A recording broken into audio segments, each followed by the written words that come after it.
चुड़ैल लोक पर एक गांव होता है जिसका नाम शैतानपुर होता है। उस गांव में सभी भूत और चुड़ैल रहते हैं। एक दिन की बात है, न जाने आजकल क्या हो गया है। हम जब जब धरती लोक पर जाते हैं तब तब लोग हम पर हमला करने चले आते हैं और फिर डर के मारे हमें भूखे पेट ही लौटना पड़ता है। हाँ खूंखार, तुम सही कह रही हो। काश एक साथ हम ढेर सारे इंसानों को खा पाते। अब इंसान भी काफी शातिर हो चुके हैं, इसीलिए वो हमारे लिए जाल बिछाए रहते हैं। हमारे गांव से पिछले महीने कई सारे भूत और चुड़ैल धरती लोक पर गए थे, लेकिन फिर कभी वापस लौटे ही नहीं। उनके साथ जरूर वहीं कुछ हुआ होगा और वो जलकर भस्म हो चुके होंगे। अफसोस की बात है, क्या ही कर सकते हैं। सभी आपस में बात कर रहे होते हैं कि तभी वहाँ गली में एक भूत भोपू में चिल्लाते हुए जा रहा होता है। मैं हूँ जम्बूरा और मैं यहाँ एक ऐसी प्रतियोगिता की घोषणा करने आया हूँ जो आप सबकी इच्छाएं पूरी कर सकती है। रेस की प्रतियोगिता।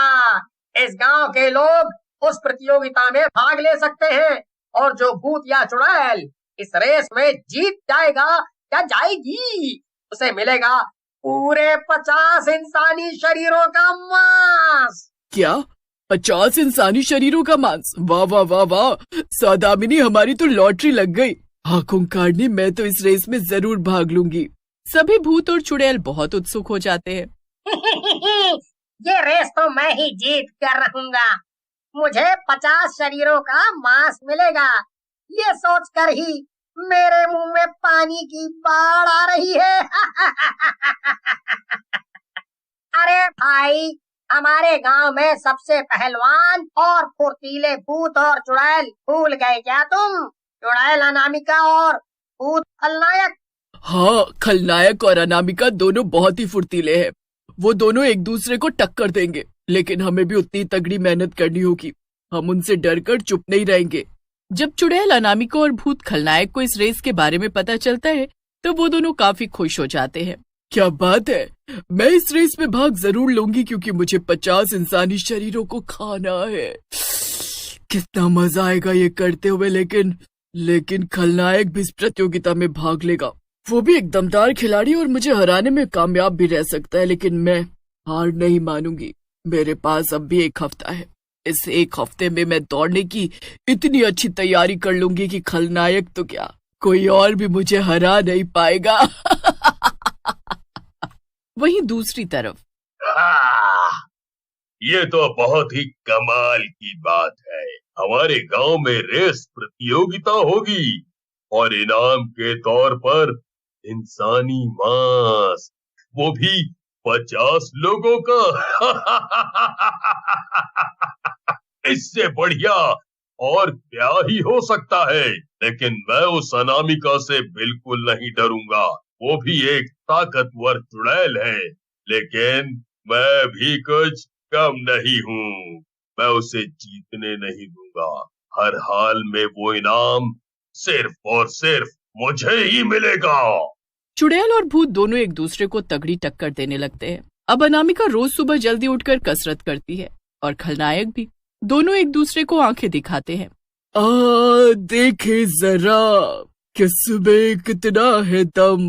हवा में बातें करना भी कोई तुझसे सीखे। मैं जी जान लगाकर तैयारी कर रही हूँ। इस बार मेरी तरफ से कोई कमी नहीं रहेगी। मैं तो तुझे हरा कर ही रहूंगी। गांव वाले इन दोनों की टशन को देखकर हैरान रह जाते हैं। अनामिका और खलनायक ने तो एक बहुत बड़ी जंग का ऐलान कर दिया है। इन्हें देखकर तो मुझे इस रेस में भाग लेने से डर ही लग रहा है। हाँ, अनामिका ने कितना सारा दूध पी लिया और साथ ही वो कितनी कसरत भी कर रही है। ऐसा लग रहा है कि वो इस रेस में पहलवान खलनायक को भी पीछे छोड़ ही देगी। भाई, मैं तो पीछे हट रहा हूँ इस रेस में से। नहीं, इतनी जल्दी हार मत मानो। देखो, हमारे सबसे बड़े प्रतियोगी ये दोनों ही हैं, इसलिए हमें इन दोनों को रेस होने से पहले मुसीबत में डालना होगा। क्या? लेकिन हम ये कैसे करेंगे? हम ऐसी चाल चलेंगे जिसके चलते ये दोनों रेस में आ ही ना पाए। अरे वाह, लेकिन चाल क्या होगी? रेस का दिन नजदीक आता है और अब खलनायक अनामिका की तैयारी देखकर घबरा जाता है। रेस के 2 रात पहले जब चुड़ैल अनामिका अपने घर में सो रही होती है, तभी भूत खलनायक वहां आकर उसके घर में हर तरफ कांटे बिछा देता है। खलनायक वहां से चला जाता है, लेकिन उस रात गांव में भूत चोर घूम रहा होता है। वो चोर अनामिका के घर की खिड़की में झांक कर देखता है तो उसमें रसोई में इंसानी मांस रखा हुआ होता है। लेकिन जैसे ही वो भूत चोर अंदर छलांग लगाता है, उसके पैरों में वो कांटे चुभते हैं और वो दर्द से कराहने लगता है। ओ तेरी, मेरे घर में हर जगह ये कांटे कैसे आए? चोर, तेरी तो ऐसी की तैसी, तुझे तो मैं आज छोड़ूंगी नहीं। सारा गांव जानता है कि मैं एक पहलवान चुड़ैल हूँ, और आज मेरा 2.5 किलो का हाथ तुझ पर पड़ेगा, तब तेरी अकल ठिकाने आएगी। हम सभी भूत और चुड़ैल इतनी मेहनत करके इंसानी मांस लाते हैं, और तुम जैसे नालायक निकम्मे चोर उसे चोरी कर लेते हो। अनामिका खाट से उठकर सारे कांटे झाड़ू से सरकाती है और उस चोर की खूब पिटाई करती है। अनामिका उस चोर को मार मार कर भगा देती है। उसे पूरी तरह खलनायक पर ही शक था। हाँ, ये हरकत जरूर खलनायक ने की है। अब तू देख खलनायक, मैं तुझे कैसे सबक सिखाती हूँ। तेरी चाल अब मैं तुझ पर ही आजमाऊंगी। अनामिका भी मौका देखते ही खलनायक के घर जाकर फर्श पर हर तरफ कांटे बिछाने लगती है। लेकिन उतने में अनामिका वहां रखी अलमारी से टकराती है और उस आवाज से वहां पर सो रहा खलनायक जाग जाता है। तुम यहाँ क्या कर रही हो अनामिका? ये क्या कांटे? हाँ, कांटे बिछाने आई हूँ। तुमने भी मेरे घर आकर कांटे बिछाए थे ना, ताकि मैं रेस में ना पहुँच सकूं। बताओ, ये क्या बकवास कर रही हो तुम? मैंने ऐसा कुछ नहीं किया है। मैं क्या तुमसे डरता हूँ? अरे तो मैं यूं हरा दूंगा, यूं। ज्यादा अच्छाई की मूरत मत बनो।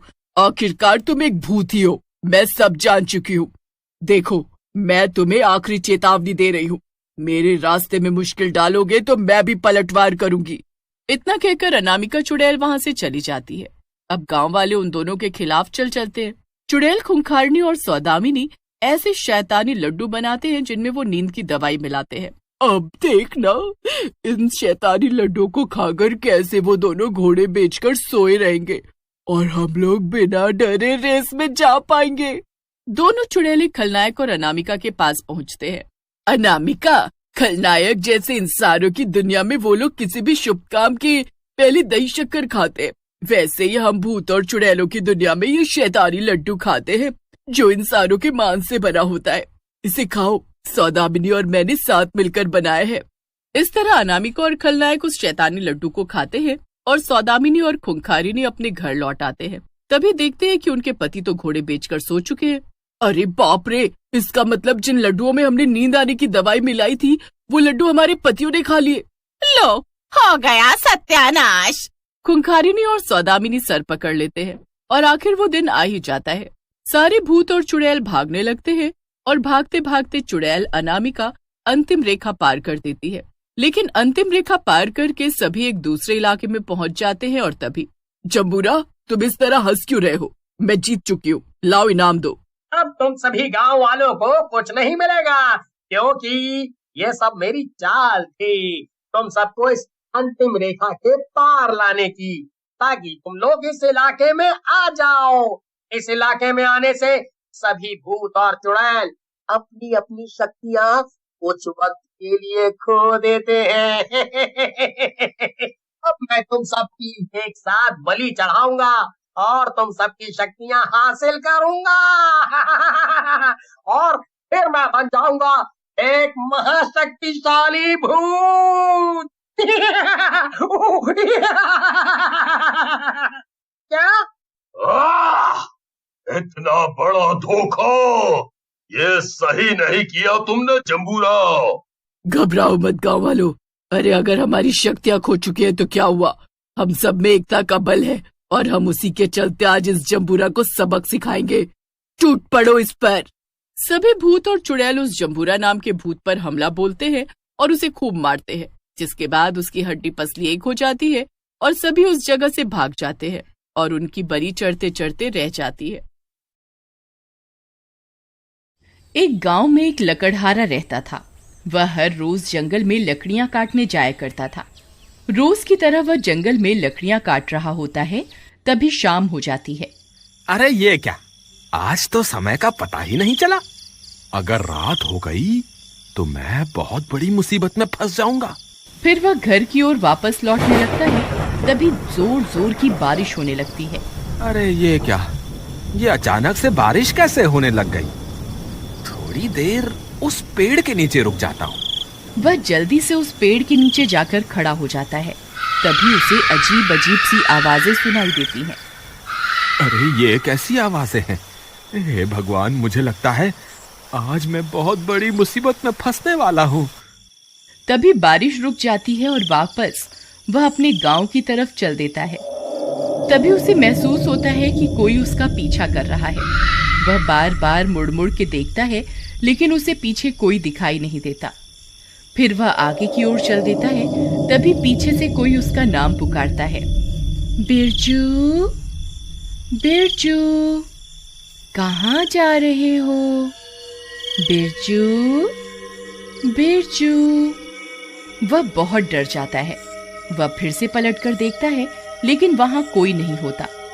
फिर उसे गांव वालों की बात याद आती है, जो अक्सर कहा करते थे कि अगर जंगल में रात होने पर तुम्हें कोई पीछे से पुकारे तो पलटकर नहीं देखना। हे भगवान, आज तो मैं बहुत बुरा फंस गया। अब चाहे कुछ भी हो जाए, मैं पलट के नहीं देखूंगा। फिर वह अपने गांव की तरफ आगे चल देता है। तभी अचानक से एक चुड़ैल बिरजू का पीछा करने लगती है। ए बिरजू, कहाँ जा रहे हो? मेरी बात तो सुनो। बिरजू। बिरजू बहुत डर जाता है। अरे अब क्या करूं? जी आप कौन हैं? जरा अपना नाम तो बताइए। मैं प्रेमलता हूँ। मैं जन्मों जन्मों से तुम्हारा यहाँ इंतजार कर रही हूँ। जरा मुझे पलट के तो देखो ना। नहीं नहीं प्रेमलता जी, आज मुझे घर जाने में देरी हो रही है। मेरी बीवी मेरा घर पे इंतजार कर रही होगी। आज मुझे जाने दे, मैं कल फिर लौट कर आऊंगा। नहीं नहीं, तुम मुझे यूं छोड़कर नहीं जा सकते। तुम्हें मुझे पलटकर देखना ही होगा। बिरजू बहुत डर जाता है। अरे भागो रे, ये तो कोई चुड़ैल लगती है। फिर वह भागने लगता है। चुड़ैल भी उसका पीछा करती है। अरे भागता कहाँ है डरपोक? रुक जा, तुझे मैं इस जंगल से निकलकर नहीं जाने दूंगी। अरे भागो रे, अपनी जान बचा के भागो। फिर बिरजू भागता भागता भागता अपने गांव पहुंच जाता है।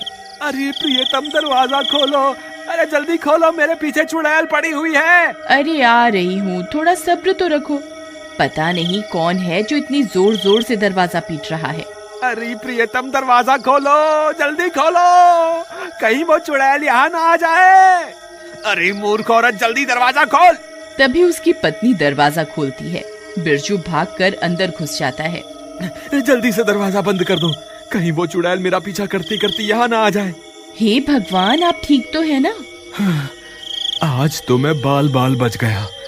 आज तो वो चुड़ैल मेरे पीछे ही पड़ गई थी। कहीं आपने उसे पलट के तो नहीं देखा ना? नहीं नहीं, मुझे पता था कि अगर जंगल में कोई स्त्री तुम्हें पीछे से पुकारे तो उसे पलट के नहीं देखना है। लेकिन आपको तो लकड़ी काटने रोज जंगल जाना ही पड़ता है। अब आप कल क्या करेंगे? अगर आप लकड़ियां काट कर नहीं लाएंगे तो शहर में जाकर बेचेंगे क्या? मुझे लगता है इस चुड़ैल की वजह से तो हमारी रोजी रोटी ही छिन जाएगी। तुम घबराओ मत, ऐसा कुछ नहीं होगा। मैं इस चुड़ैल के डर से जंगल से लकड़ियां लाना नहीं छोड़ूंगा। लेकिन इस चुड़ैल ने कल फिर आपके ऊपर हमला कर दिया तो फिर आप क्या करेंगे? तुम घबराओ मत, मेरे पास एक तरकीब है। तुम अब जाकर सो जाओ, रात बहुत हो गई है। फिर उसकी बीवी कमरे में सोने चली जाती है। अगला दिन होने पर बिरजू फिर से जंगल में लकड़ी काटने जाता है। बिरजू डरते डरते जंगल में पहुंच जाता है। फिर वह लकड़ियां काटने लगता है। हे भगवान, कहीं आज भी वो चुड़ैल ना मिल जाए। जल्दी से लकड़ियां काटकर यहाँ से निकल जाता हूँ। अभी तक तो किसी चुड़ैल का नामो निशान नहीं दिख रहा। एक काम करता हूँ, कल के हिस्से की लकड़ियां भी आज ही काट लेता हूँ, ताकि मुझे कल वापस जंगल ना आना पड़े। फिर वह ज्यादा लालच के चक्कर में और लकड़ियां काटने लगता है। तभी अंधेरा हो जाता है और डरावनी डरावनी आवाजें आने लगती हैं। हाय रे, ये कैसी आवाजें हैं? कहीं मैंने ज्यादा लालच के चक्कर में गलती तो नहीं कर दी? फिर वह डर के मारे इधर उधर देखने लगता है। राजा जी, आप वापस आ गए? मैं कब से आपका इंतजार कर रही थी। कल तो आप डर के मारे भाग गए थे। मुझे लगा आप वापस लौट के नहीं आएंगे। कौन है वहाँ? अभी के अभी मेरे सामने आओ। फिर उसे चुड़ैल का ध्यान आता है। अरे नहीं, रुको, सामने मत आना। आपको जो भी काम है आप वहीं से बता दो। तभी वह चुड़ैल वहाँ पहुँच जाती है। अरे बाप रे, ये तो चुड़ैल है। बिरजू उस चुड़ैल की तरफ पीठ करके खड़ा हो जाता है और चुड़ैल वहाँ पहुँच जाती है। राजा जी, आप कैसे हैं? कल आप मुझसे डरकर भाग क्यों गए थे? जरा पलटकर मुझे देखिए तो सही। नहीं चुड़ैल जी, मैं पलटकर आपको नहीं देख सकता। अगर मैंने पलटकर आपको देखा तो आप मुझे मार दोगे। हाय, मुझे माफ कर दो और मुझे जाने दो। आज तुम्हें मुझे पलटकर देखना ही होगा, नहीं तो मैं तुम्हें आज कहीं नहीं जाने दूंगी। मुझे लगता है आज ये चुड़ैल मुझे यहाँ से नहीं जाने देगी। अब क्या करूं? एक काम करता हूँ, जो तरकीब मैंने कल रात को सोची थी उसे आजमा कर देखता हूँ।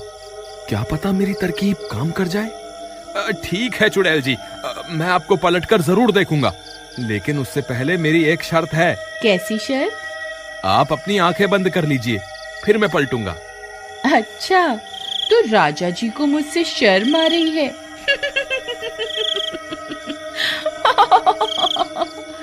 ठीक है राजा जी, मैं अपनी आंखें बंद कर रही हूँ। फिर चुड़ैल अपनी आंखें बंद कर लेती है। तभी बिरजू भाग कर जाता है और अपने झोले से एक आईना निकाल कर ले आता है और चुड़ैल के सामने खड़ा हो जाता है। चुड़ैल जी, देखो मैं आपके सामने ही खड़ा हूँ। अब आप अपनी आंखें खोल सकती हैं। तभी चुड़ैल अपनी आंखें खोलती है और वह दंग रह जाती है। उसे अपने सामने एक और चुड़ैल दिखाई देती है। कौन है तू? ये मेरा शिकार है, तू उसे इसी वक्त छोड़ दे। फिर वह चुड़ैल अपने ही अक्स को डराने की कोशिश करती है।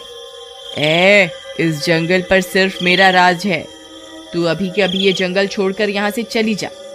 जितना चुड़ैल उसे डराने की कोशिश करती है, उसका अक्स पलटकर उतना ही डराता है। अरे, ये तो मुझसे डर ही नहीं रही। मैं इसे जितना भी डराने की कोशिश करती हूँ, ये उतना ही मुझे डरा रही है। इसी मौके का फायदा उठाकर बिरजू छुप के आईना जमीन पर रखता है और चुपके से वहाँ से निकल जाता है और वहाँ से भाग जाता है। अरे भागो रे, अपनी जान बचा के भागो। लगता है मेरी तरकीब काम कर गई। फिर वह भागता भागता गांव पहुँचता है और गांव वालों को पूरी बात बताता है। वहाँ दूसरी तरफ वो चुड़ैल अपने ही अक्स को डराने की कोशिश करती रहती है। अरे भाइयों, तुम्हें पता है मेरी तरकीब काम कर गई। मैंने अभी चुड़ैल को आईना दिखाया तो वो अपने ही अक्स को डराने लगी और अब खुद ही डर रही है, क्योंकि जितना वो अपने अक्स को डराने की कोशिश करती है, उसका अक्स उसे उतना ही डराता है। मेरे पास एक तरकीब है, अगर तुम सब मेरा साथ दो तो हम हमेशा के लिए इस चुड़ैल से छुटकारा पा सकते हैं। फिर बिरजू गांव वालों को अपनी तरकीब के बारे में बताता है।